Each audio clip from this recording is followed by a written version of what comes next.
En el debate para aprobar el apoyo de las Fuerzas Armadas en seguridad hasta 2028, el senador Germán Martínez del Grupo Monreal aseveró encolerizado las siguientes falacias. Se dice aquí y se dice bien que las Fuerzas Armadas no tienen base constitucional para actuar hasta el 2019, tampoco la esclavitud, tampoco la tortura. ¿Saben quién empezó a quitarles la base constitucional a las fuerzas militares? Benito Juárez, la Revolución de Ayutla, Ignacio Comonfort, Francisco Zarco, Melchor Ocampo, liberales absolutamente. Estamos aquí por dos razones, porque no se cumplió el transitorio de dar más poder a la policía civil y por el silencio cómplice de Arturo Saldívar, que no resuelve asuntos pendientes de impugnaciones en la Corte sobre esta materia. No lo pueden negar, y para mí, señores diputados de la mayoría, valen lo mismo su confianza en el dictamen que mis desconfianzas, que mis cuestionamientos que quiero hacer. Yo no creo que estos controles a las Fuerzas Armadas sean de recibo. Yo creo que son fácilmente burlables, son hackeables, más que las claves para entrar a los archivos militares. Por cierto, si los militares nos van a cuidar las calles como cuidan sus archivos, pues ya pelamos gallo o ya pelamos guacamayo. Finalmente dijo estas aberraciones: yo no le cambio al general Sandoval ninguna de sus medallitas que mostró en los Niños Héroes de Chapultepec por la defensa del poder civil y del poder ciudadano, y cuando venga se lo voy a decir. El próximo presidente de México, para que gobierne, tendrá que, además de ganar las elecciones, tendrá que tomar a las Fuerzas Armadas. No podrá ser presidente si no se doma a las Fuerzas Armadas que hoy ustedes están sacando de sus cuarteles que en el 132 de la Constitución dice que son parte de la Federación.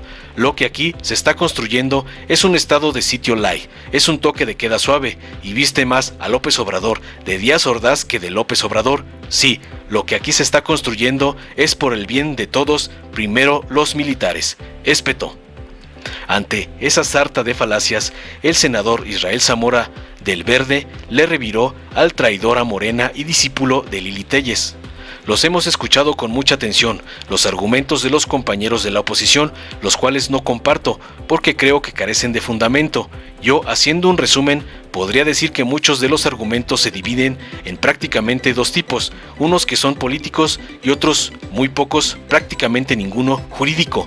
Ellos comienzan y parten de una premisa. Recordando, uno de nuestros compañeros decía que hay que tener memoria, y sí hay que tener memoria, no hay que olvidar los hechos del pasado, y por eso hay que legislar para que no ocurran los mismos hechos.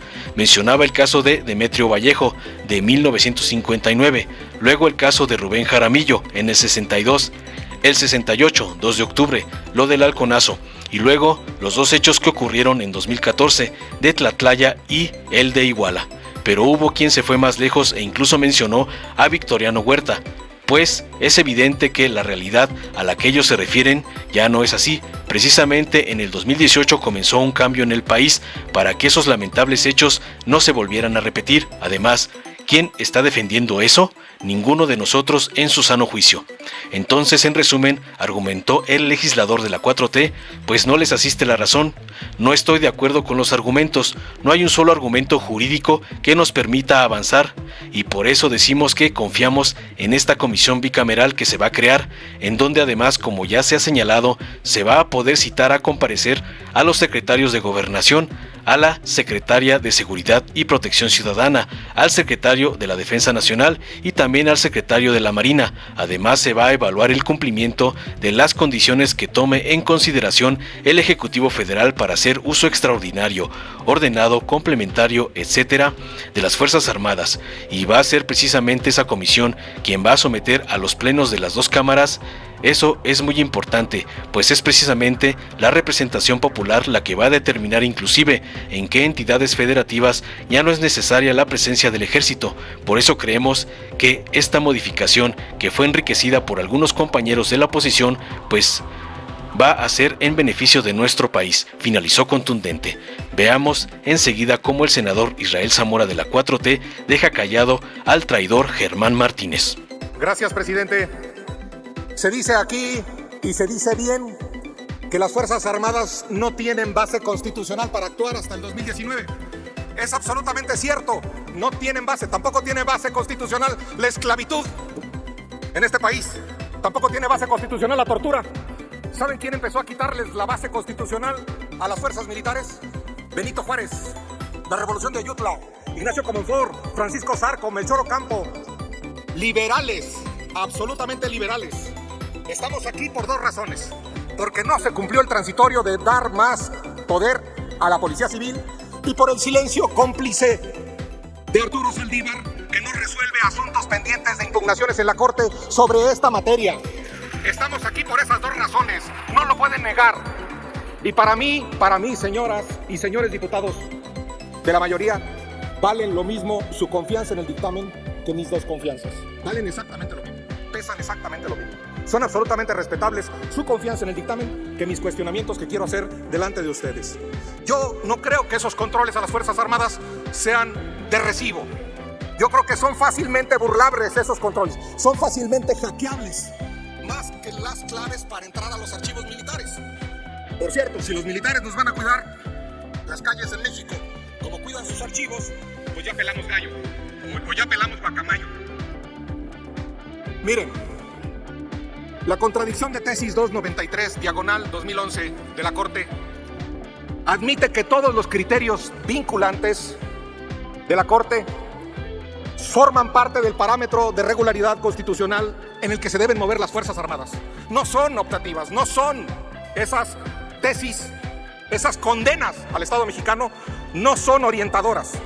Tarde o temprano, este fuero militar que se está haciendo ahorita, este tratamiento especial, tarde o temprano la justicia internacional lo va a alcanzar.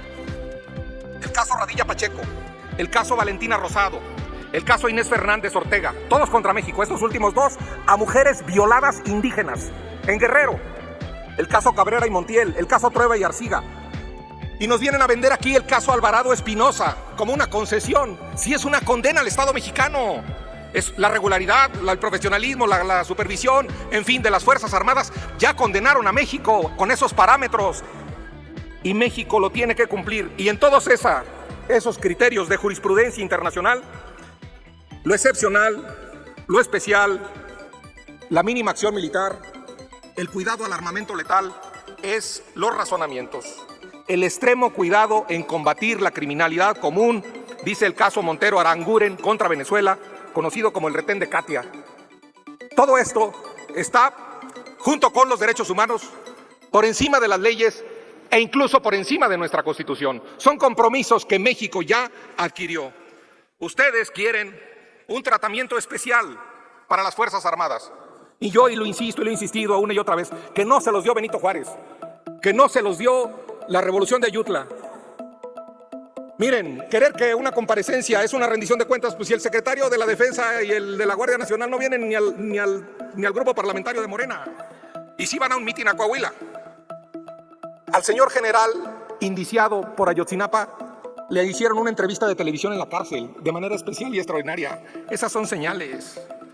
Yo no le cambio al general Sandoval ninguna de sus medallitas que mostró en los Niños Héroes de Chapultepec por la defensa del poder civil y del poder ciudadano. Y cuando venga, se lo voy a decir. El próximo presidente de México, para que gobierne, tendrá que, además de ganar las elecciones, tendrá que domar a las Fuerzas Armadas. Es la verdad. El próximo presidente de México no podrá ser presidente si no se doma a las Fuerzas Armadas que hoy ustedes están sacando de sus cuarteles. Cuarteles que el 132 de la Constitución dice que son parte de la Federación. Lo que aquí se está construyendo es un estado de sitio light. Lo que aquí se está construyendo es un toque de queda suave. Lo que aquí se está construyendo viste más a López Obrador de Gustavo Díaz Ordaz que de López Obrador. Sí, lo que aquí se está construyendo es por el bien de todos, primero los militares. Muchas gracias, presidente. Gracias, presidente. Con su venia. Hemos escuchado con mucha atención los argumentos de los compañeros de la oposición, los cuales no comparto. Y no los comparto porque creo que carecen de fundamento. Yo, haciendo un resumen, podría decir que muchos de los argumentos se dividen en prácticamente dos tipos. Unos que son políticos y otros muy pocos, prácticamente ninguno jurídico. Ellos comienzan y parten de una premisa recordando, y uno de nuestros compañeros decía hay que tener memoria, y sí, hay que tener memoria, no hay que olvidar los hechos del pasado, y por eso hay que legislar para que no ocurran los mismos hechos del pasado. Mencionaba uno de mis compañeros el caso de Demetrio Vallejo de 1959, luego el caso de Rubén Jaramillo en el 62, el 68, 2 de octubre, lo del Halconazo, y luego los dos hechos que ocurrieron en 2014 de Tlatlaya y el de Iguala. Pero hubo quien se fue más lejos e incluso mencionó a Victoriano Huerta. Pues es evidente que la realidad a la que ellos se refieren ya no es así.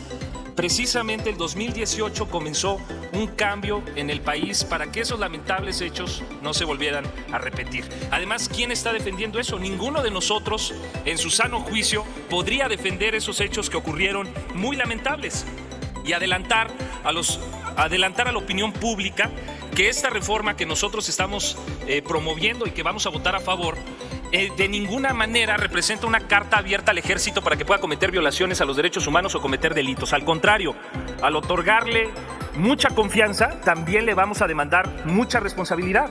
Por eso se establece la comisión bicameral que ya se ha hablado mucho, en donde se va a hacer un análisis plural, en donde todos los partidos van a tener participación y vamos a analizar de manera muy detallada el actuar del ejército para que no caigamos en eso. Pero miren, les quiero dar un dato. Parten los compañeros de la oposición de esos casos que, repito, son aislados. ¿Saben por qué? El ejército mexicano está compuesto por 165,000, un poquito más de elementos. Imaginemos que cada uno de esos elementos realiza una acción al día. Serían 165,000 acciones diarias. Al mes estamos hablando más de 5 millones de acciones por cada uno de los elementos del ejército en caso de que solo hicieran una acción al día. Imagínense el sesgo que tienen los argumentos de los compañeros de la oposición. ¿Me permite, senador Zamora? ¿Me permite un segundo? Sí. ¿Con qué objeto, senador? Para rectificación de hechos de lo que se acaba de... ¿Cuándo concluya? Sí, cuando concluya, con todo gusto.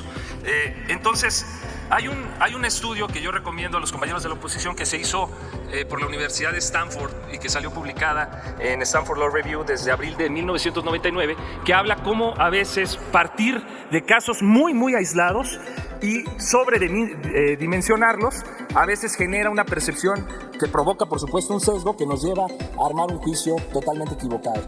Entonces, compañeros, hay un argumento jurídico constitucional que no nos permite aceptar esos argumentos en donde se trata de decir, por ejemplo, una compañera senadora se atrevió a decirle al público, dirigiéndose al público en general, que el ejército te va a aplastar. Entonces, no podemos partir de hechos aislados para crear un sesgo, porque como decimos, se trata de acciones que nadie va a tolerar si ocurren. Además, esas acciones no pueden ser, según el artículo 21 constitucional, que otro de mis compañeros mencionaba, no pueden trascender esas penas en otras personas. O sea, no le podemos cargar al ejército actual, a las personas que conforman a los militares actuales, las acciones de personas que ocurrieron, como decía yo, desde hace muchas décadas y que por supuesto son reprobables. Otros compañeros decían que esta estrategia está equivocada y que fracasó. Pues hemos visto ya con datos que se han mencionado en reiteradas ocasiones aquí, que primero se cortó una tendencia que venía a la alza en la comisión de los delitos, sobre todo de homicidio, y que ha comenzado ya una disminución, y que varios datos ya se han demostrado por el Secretariado Ejecutivo de Seguridad Nacional, que ya no tiene caso mencionar aquí porque ya se han mencionado. Pero, ¿qué estrategia proponen ellos en concreto?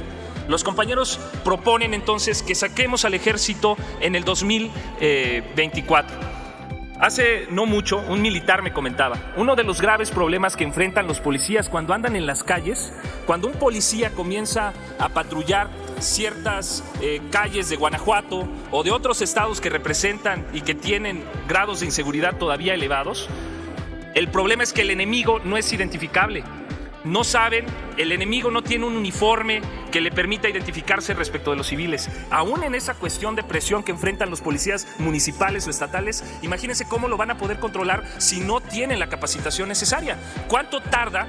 ¿Cuánto vamos a tardar? ¿Cuánto calculan los compañeros de la oposición que nos vamos a tardar en capacitar a una policía civil, que es la Guardia Nacional, y que estamos en proceso de eso, para que pueda hacer frente a ese enemigo que, como dijimos, fue producto del abandono de las causas más importantes, de no generar oportunidades y cerrarles para que muchos se vieran como la única opción formar parte del crimen organizado? Entonces, en resumen, pues no les asiste la razón, no estoy de acuerdo con los argumentos, no hay un solo argumento jurídico que nos permita avanzar, y por eso decimos que confiamos en esta comisión bicameral que se